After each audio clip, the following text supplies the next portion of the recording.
আগাম নোটিশ ছাড়াই ভারতের গুজরাটে ৩টি মসজিদ ও কয়েকটি মাজার ভেঙে ফেলা হয়েছে। দ্য হিন্দুস্তান গ্যাজেটের এক প্রতিবেদনে মঙ্গলবার এ তথ্য জানানো হয়। প্রতিবেদনে বলা হয়েছে, গুজরাটের কোচ বিভাগে সব মিলিয়ে ৩০টি অবকাঠামো ভাঙা হয়, যার মধ্যে ৩টি মসজিদ ও মাজার রয়েছে। জমিয়ত ই উলামা হিন্দের একটি প্রতিনিধি দল এ ঘটনার পর কোচ বিভাগে যায়। ওই প্রতিনিধিদের নেতৃত্বে ছিলেন মাওলানা হাকিমউদ্দিন কাসুমি।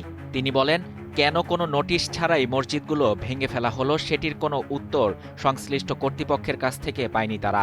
ভেঙে ফেলার মধ্যে রয়েছে জুনা কান্দোলা মসজিদ। এই মসজিদের খাদেম জানিয়েছেন, হঠাৎ করেই মসজিদটি এসে ভেঙে ফেলা হয়। যদি ওই সময় বাধা দেয়া হতো তাহলে তাদের আটক করা হতো। এই মসজিদটি ১৯৬৫ সাল থেকে ওয়াকফ রেজিস্ট্রি করা।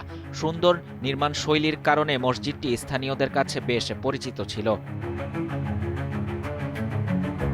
মসজিদ কমিটির সভাপতি মোহাম্মদ সামার বলেন, তারা মসজিদ ভাঙার সময় কর্তৃপক্ষের সঙ্গে কথা বলার চেষ্টা করেন এবং মসজিদের কাছে যাওয়ার চেষ্টা করেন, কিন্তু তাদের সেখানে যেতে দেওয়া হয়নি।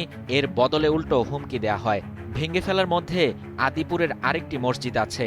এক সরকারি কর্মকর্তা জানিয়েছেন, সব মিলিয়ে ৩০টি অবকাঠামো ভাঙ্গা হয়েছে, যার মধ্যে ১১টি ধর্মীয় স্থাপনা, ১৭টি বাণিজ্যিক আর ২টি আবাসিক স্থাপনা রয়েছে।